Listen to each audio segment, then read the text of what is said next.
अस्सलाम वालेकुम नाज़रीन, मैं हूं अब्दुल अजीम। 7H न्यूज़ में आपका इस्तकबाल है।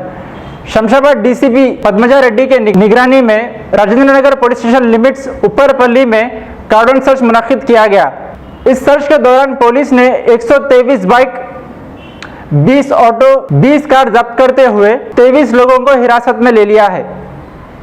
आइए देखते हैं 7H न्यूज़ की यह रिपोर्ट। మన హ్యాపీ హోమ్స్ మన అపార్ట్మెంట్స్లలో 9 టవర్స్ ఉన్నాయి. 9 టవర్స్లో cordon and search operations DCP Padmaja గారి ఆధ్వర్యంలో మనం చేయడం జరిగింది. దీంట్లో ఒక 250 మంది వరకు ఆఫీసర్స్ పార్టిసిపేట్ చేశారు. ఒక 168 వెహికల్స్ని మనం అబాండన్ వెహికల్స్ చాలా ఉన్నాయి, అవన్నీ కూడా సీజ్ చేయడం జరిగింది. దాంట్లో 101 వెహికల్స్కి ఏమో ఎలాంటి డాక్యుమెంట్స్ కానీ ఓనర్షిప్ కానీ క్లెయిమ్ లేదు. అండ్ దెన్ మిగతా వెహికల్స్ అయితే డాక్యుమెంట్స్ లేవు, వాటిని తీసుకున్నాము. ఒక సస్పెక్ట్స్ ఒక 21 మెంబర్స్ సస్పెక్ట్స్ దొరికారు. ఆ 21 మెంబర్స్ సస్పెక్ట్స్ని కూడా ఇప్పుడు వెరిఫై చేస్తున్నాం. అందులో కొంతమందికి ఎలాంటి ఐడెంటిటీ ప్రూఫ్ కూడా లేదు.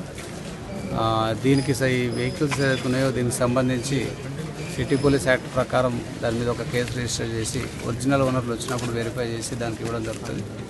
లేకపోతే ఒరిజినల్ ఓనర్స్ లేని వాటిని మొత్తం కూడా డాక్యుమెంటేషన్ చేసి ఎవరు అనేది అది క్లెయిమెంట్స్ ప్రకారం దాన్ని సీజ్ చేసి దానిపైన సరైన వివరాల కోసం దాన్ని చేయడం జరుగుతుంది.